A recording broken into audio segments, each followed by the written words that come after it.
पड़ोसी का प्यार। ज्योति और धीरज पटना में रहा करते थे, जिनके 3 बच्चे थे। धीरज ऑटो चलाता था, जिसमें वो सामान लेकर जाता था। वो 6 बजे उठकर काम करने जाता और 11 बजे तक काम करता था। वो बहुत मेहनती और शांत स्वभाव का था, लेकिन ज्योति थोड़ी लालची और चंचल स्वभाव की औरत थी। धीरज अपनी पत्नी और बच्चों से बहुत प्यार करता था। कम कमाने के बावजूद भी वो अपने परिवार को बहुत खुश रखता था। दोनों की शादीशुदा जिंदगी बहुत अच्छी बीत रही थी।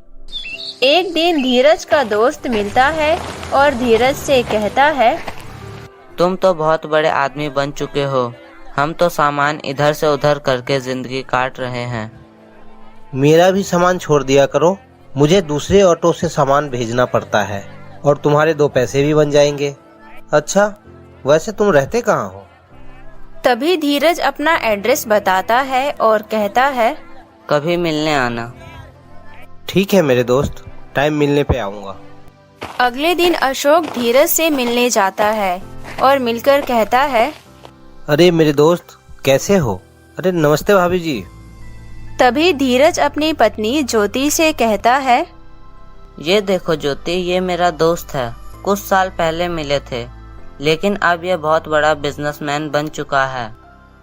तभी ज्योति कहती है, अरे हाँ, इनके चेहरे की चमक और सूट बूट देखकर ही अंदाजा लग जाता है कि ये बहुत अमीर आदमी है।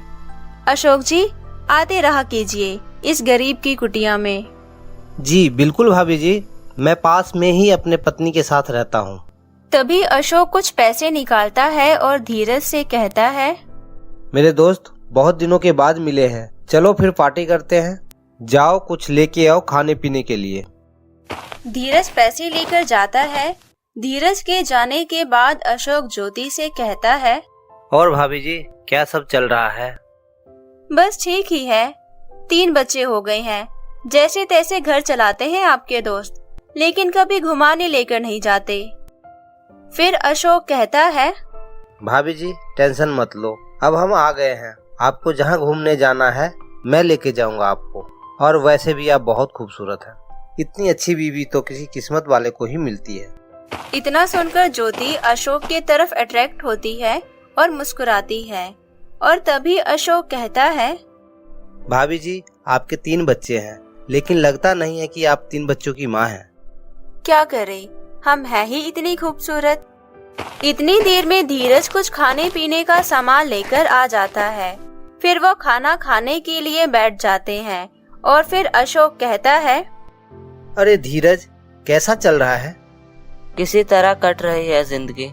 किसी भी चीज की जरूरत हो तो मुझे बताना, आखिर मैं तुम्हारा दोस्त हूँ, किस दिन काम आऊँगा। ठीक है मेरे भाई। अशोक इतना बोलकर अपने घर चला जाता है। अगले ही दिन अशोक धीरज को फोन करता है और कहता है, कुछ कंपनी का सामान है मेरा, जो छोड़ कर आना है। ठीक है, मैं छोड़ आऊँगा तुम्हारा सामान। धीरज अशोक का सामान छोड़ने के लिए चला जाता है। उसके जाने के बाद अशोक धीरज के घर पर आता है और कहता है, नमस्ते भाभी जी, कैसे हैं आप? अरे अशोक जी, आप आइए आइए, बैठिए, मैं अभी आपके लिए चाय नाश्ता लेकर आती हूँ। अरे नहीं भाभी जी, मेरा तो पेट आपको देखते ही भर जाता है। ऐसा क्या है मुझ में? आप खूबसूरत ही इतनी हैं, आपको देखने के बाद आंखों के सामने आपका ही चेहरा आता है। फिर अशोक ज्योति का हाथ पकड़कर अपनी तरफ खींचकर उसको सोफे पर बिठा लेता है। वो दोनों एक दूसरे की आंखों में आंखें डालकर देखते रहते हैं। भाभी जी, आपको देखकर एक शायरी याद आ गई, सुनाऊं क्या? हाँ हाँ बिल्कुल। चांद आहें भरेंगे, फूल दिल थाम लेंगे, हुस्न की जब बात चलेगी, लोग तुम्हारे नाम लेंगे। क्या शेर बनाया आपने, दिल को छू गया, बड़े शायराना है आप। अजी कहाँ, आपको देखकर तो अच्छे अच्छे की शेर निकल जाती है। कुछ दिनों तक ऐसा ही चलता रहता है। अशोक धीरज के पीछे आता है और रंगरलिया बनाकर चले जाता था। अशोक बिजनेसमैन तो था ही और साथ ही में चालाक और शातिर भी था। अशोक अपनी पत्नी सोनिया से कहता है, मेरा दोस्त पड़ोस में ही रहता है, उसके पत्नी के साथ जाकर अपनी जान पहचान बढ़ाओ। वो अपनी पत्नी को उकसाता है। ठीक है बाबा, मिलूंगी, इतनी भी जल्दी क्या है। कुछ दिनों बाद धीरज के बच्चे का जन्मदिन होता है, जिसमें कि धीरज अशोक और उसकी पत्नी को भी बुलाता है।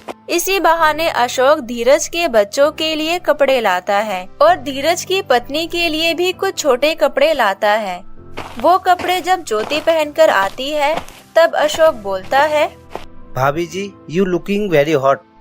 शुक्रिया अशोक जी। इसी तरह पार्टी चलती रहती है और सब पार्टी खत्म करके अपने घर चले जाते हैं। अशोक की पत्नी घर जाते समय कहती है, कुछ ज्यादा चिपकोटाई बातें नहीं कर रही हो तुम? अरे यार, तुम मुझ पे शक कर रहे हो, मैं तुम्हारा पति हूँ। हम जब किसी के घर जाते हैं तो उसकी तारीफ करनी पड़ती है। तुम बेवकूफों वाली बात मत करा करो। अच्छी तरह से जानती हूँ आजकल की मर्दों को। सोनिया गरीब परिवार की लड़की होती है, इसलिए अशोक के सामने ज्यादा नहीं बोल पाती। अशोक और ज्योति अक्सर मिला करते थे। धीरज के जाने के बाद ज्योति को शॉपिंग कराना, घुमाने ले जाना और वो उससे फोन पर बात कर सके, इसलिए अशोक ने उसे एक फोन भी दे रखा था और ज्योति को सारी ख्वाहिशें पूरी करता था। इसी तरह से कुछ दिन बीत गए। सोनिया का शक बढ़ता चला गया। सोनिया और ज्योति के बीच में चिड़चिड़ापन रहता था। ज्योति का धीरज के प्रति प्यार कम होता जा रहा था। छोटी छोटी बातों को लेकर दोनों में अनबन होती रहती थी। एक दिन की बात है, अशोक और ज्योति को घूमते वक्त धीरज उन दोनों को देख लेता है, लेकिन धीरज फिर भी चुप रहता है। तभी धीरज मन में सोचता है, आज के दौर में कोई किसी की हेल्प करता है तो गलत नियत से ही करता है। घर में सुंदर बीवी या सुंदर बहन हो तो अमीर लोग उसकी गरीबी का फायदा उठाने की कोशिश करते हैं। कुछ दोस्तों के फितरत में ही छिछोरापन होता है, लेकिन पत्नियां भी ऐसे दोस्तों का साथ दे रही हैं तो हमारे जैसे गरीब लोगों की तो जिंदगी बर्बाद हो जाएगी। धीरज अपने घर चला जाता है। घर पर तीनों बच्चे अकेले खेल रहे होते हैं। धीरज ज्योति का इंतजार कर रहा होता है। कुछ देर बाद वो आती है और कहती है, जी आप बड़ी जल्दी आ गए। क्या करूं, दुनिया में आज तक धोखेबाज लोग ही मिले हैं। ज्योति गुस्से से बोलती है, तुम्हारे दिमाग में तो बस उल्टी सीधी बातें ही आती रहती है। मुझे बाजार में अशोक मिल गए थे, इसलिए थोड़ा टाइम लग गया। तुम तो छोटी सी बात को लेकर बहस किए जा रहे हो मुझसे। फिर एक दिन ज्योति को चेचक हो जाता है। पूरे शरीर पर और चेहरे पर दाग आ जाते हैं, जिसकी वजह से उसको कोई भी पसंद नहीं करता। अशोक का भी उसके घर पर आना जाना कम हो जाता है। ज्योति अशोक को कई फोन करती है, लेकिन अशोक भी फोन नहीं उठाता। इसी तरह ज्योति बहुत परेशान हो जाती है, क्योंकि उसको शॉपिंग करने की आदत हो गई थी, लेकिन अभी उसके पास पैसे भी नहीं हैं। इस वजह से वो बहुत ही परेशान रहती थी।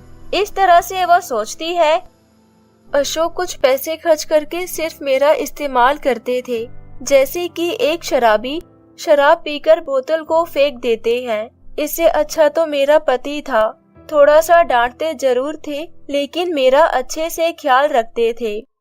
ज्योति यही सब बातें सोच रही होती है, तभी धीरज लंच करने घर आता है। रोज की तरह धीरज अपने आप खाना निकालकर खा लेता है और फिर अपने काम के लिए जा रहा होता है। तभी ज्योति उसके पैर पकड़ लेती है और रोते हुए कहती है, मैं तुम्हारे प्यार को समझ नहीं पाई और दूसरों के बहकावे में आ गई। प्लीज मुझे माफ कर दो, मैं माफी के काबिल तो नहीं हूँ। शादी एक पवित्र बंधन है जिसमें 7 जन्मों की कस्में खाई जाती है, लेकिन पहले जन्म में ही इंसान धोखा दे देते हैं। मैंने तो तुम्हें कभी भी गलत नहीं समझा था। लोगों की हालात गलत बना देते हैं। मैं अनपढ़ होते हुए भी जितना हो सकता था मैंने तुम्हें खुश रखने की कोशिश की। मुझे लगता है कि मेरे प्यार में ही कुछ कमी रह गई थी। इतना कहते हुए दोनों एक दूसरे के गले लग जाते हैं और अब ज्योति को समझ आ चुका था कि दूसरे लोगों के बहकावे में आकर लालच नहीं करना चाहिए। जो घर में रूखा सूखा मिलता है उसी में खुश रहना चाहिए। और दूसरों के पैसों पर घमंड नहीं करना चाहिए। तो दोस्तों, कैसी लगी आपको ये कहानी? अगर कहानी पसंद आई हो तो कहानी को लाइक करें और हमारे चैनल बेस्ट ड्रीम टीवी को सब्सक्राइब करना ना भूलें। हम आपके लिए ऐसी ही और मजेदार कहानियाँ लाते रहेंगे। तब तक अपना ध्यान रखें। धन्यवाद।